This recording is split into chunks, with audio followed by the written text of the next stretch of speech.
అందరికీ నమస్కారం. Welcome to my channel.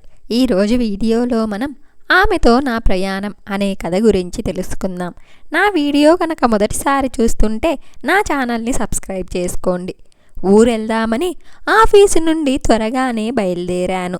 ఎంత త్వరగా మొదలైనా హైదరాబాద్ ట్రాఫిక్ సమస్యతో రూమ్కి వచ్చేసరికి సమయం సాయంత్రం 4:30 అయ్యింది. రైలుకు ఇంకా గంట సమయం మాత్రమే ఉంది అనుకుంటూ చకచకా తయారయ్యి రూమ్కి తాళం వేసి రోడ్డు వైపు వేగంగా నడిచి దగ్గరలో ఉన్న బస్టాప్ చేరుకున్నాను. సికింద్రాబాద్ రైల్వే స్టేషన్కు వెళ్ళే బస్సు కోసం వెయిటింగ్.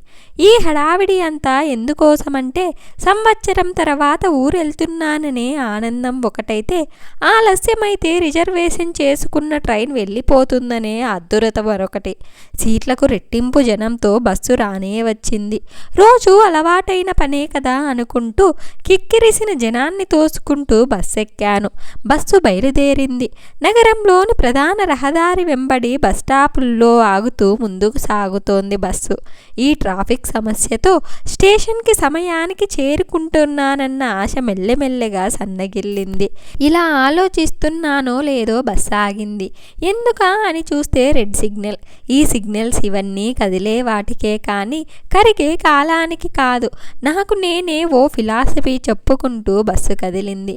అమ్మయ్య, కదిలింది అనుకున్నానో లేదో అంతలో మళ్ళీ ఆగింది. కొద్దిపాటి చిరాకుతో బస్ డ్రైవర్, కండక్టర్ ఇద్దరి మీద అజమాయిషీ చెయ్యాలనిపించింది.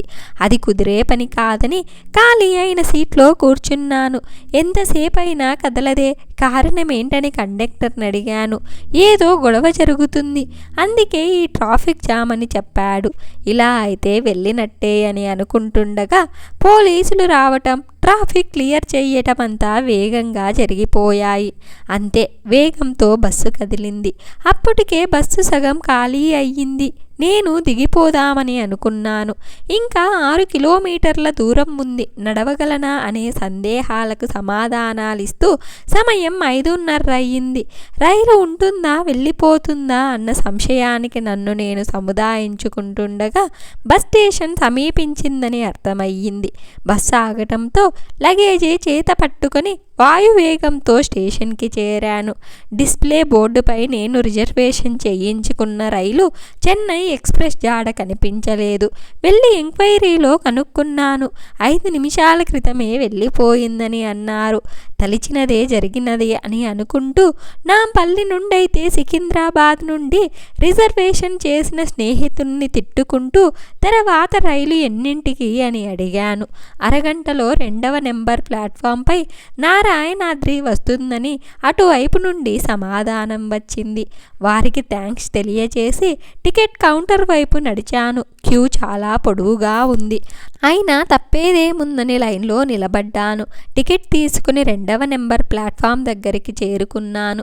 వారు చెప్పిన సమయానికి ఇంకా 10 నిమిషాలు ఉంది.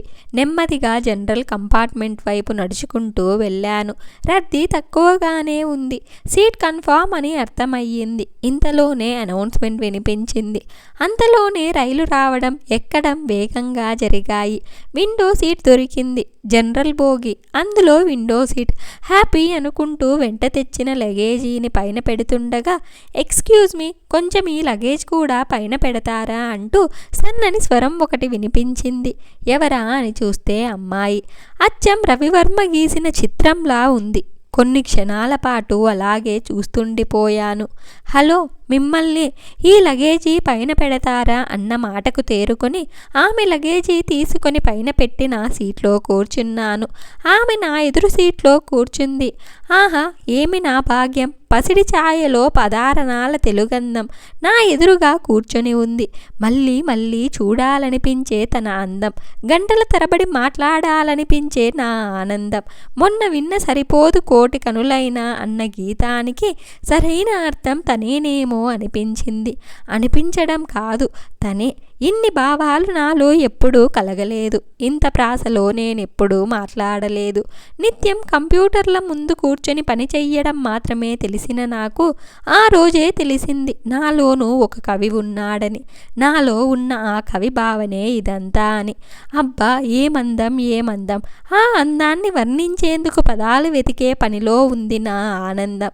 ఆమె చూపులకు దొరకకుండా దోబూచులాడుతున్న నా చూపులు మేమిక్కడ అంటూ తన కనులకు సైగ చేస్తున్నాయి.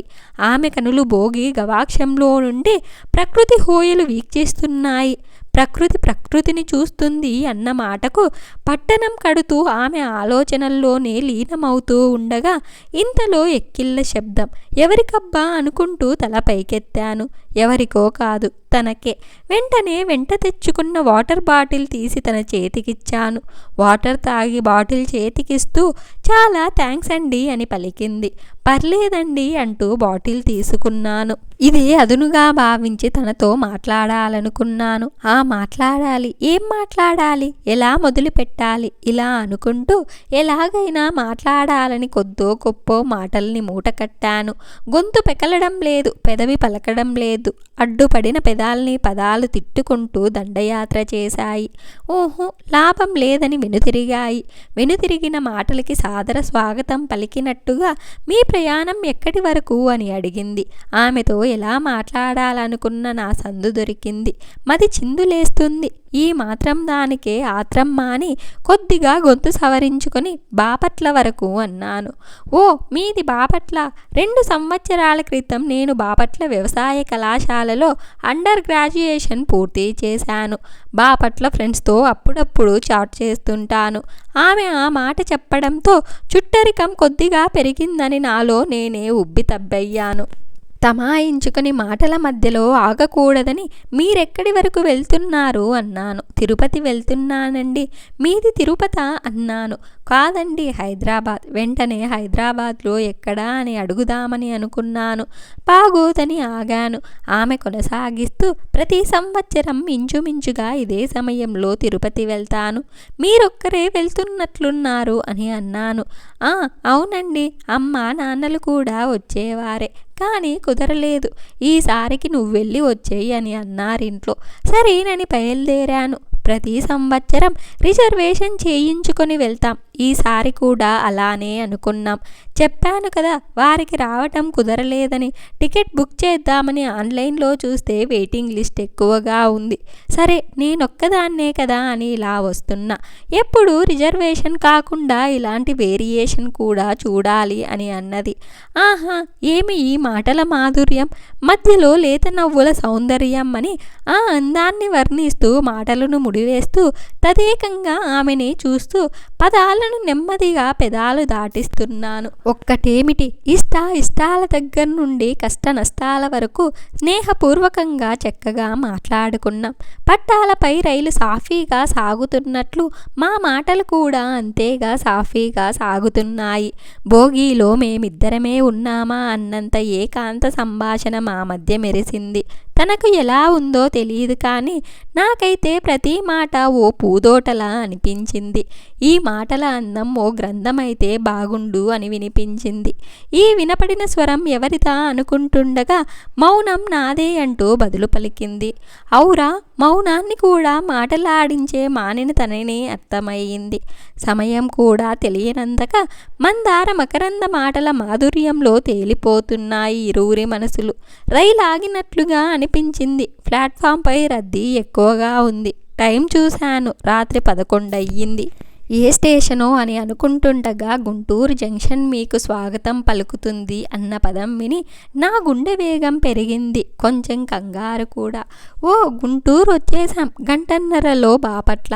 నా చుట్టూ అల్లుకున్న ఆనందాన్ని చూసి విషాదం కుళ్ళుకుందేమో. బహుశా అది కూడా వచ్చి చేరింది. ఇప్పటిదాకా వర్తమానమైన మాటలన్నీ మరి కొద్దిసేపట్లో గతపు తాలూకు జ్ఞాపకాలైపోతాయని తలుచుకోగానే ఎదలో సన్నని బాధ మొదలయ్యింది. బాధతో పాటు ప్రశ్నలు కూడా బయలుదేరాయి. సమాధానాల్ని వెతుక్కునే పనిలో వెలితిగా ఉన్న నా ముఖాన్ని గమనించిన ఆమె ఏమిటండి అలా ఉన్నారని అడిగింది. ఏం లేదండి, ఏది లేదనటంలోనే ఏదో ఉందని తెలుస్తుంది, ఏమిటో చెప్పండి. అబ్బే ఏం లేదండి అంటూ మాట దాటవేసే ఇక్కడ ట్రైన్ అర్ధగంట ఆగుతుంది, తినడానికి ఏమైనా తీసుకురమ్మంటారా అని అడిగాను. ఏం వద్దండి, చపాతీలు తెచ్చాను, ఇద్దరం తిందామన్న తన మాటకు సరే అనుకుంటూ ఉండలేకపోయాను. బాక్స్లో చపాతీలు తీసి ప్లేట్లో వేసి చేతికిచ్చింది.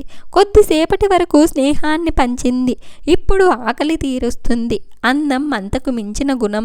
ఈ రెండింటి కలయికతో ఆమె సౌందర్యం అద్భుతం. ఇలా మనసు పలికే మాటల్ని వింటూ ఆమెనే చూస్తున్నాను నేను. ఏంటండి అలానే చూస్తున్నారు, నాకు దిష్టి తగులుతుంది అన్న ఆమె మాటకు తేరుకొని చిన్నగా నవ్వుతూ ఏం లేదు అన్నట్లు తలోపాను. రైలు గుంటూరు నుండి బయలుదేరింది. అతను ఆమెకు తన ప్రేమను తెలియజేయగలుగుతాడా లేదా? ఇంతకీ ఆమెతో పాటు ఒకవేళ అతను కూడా తిరుపతి దాకా వెళ్తాడా? అసలు ఏం జరగబోతుంది? ఇవన్నీ పార్ట్ 2లో చూద్దాం. ఈ వీడియో కనుక మీకు నచ్చినట్లయితే ఒక లైక్ చేసి స్టోరీ ఎలా ఉందో కామెంట్ చెయ్యండి.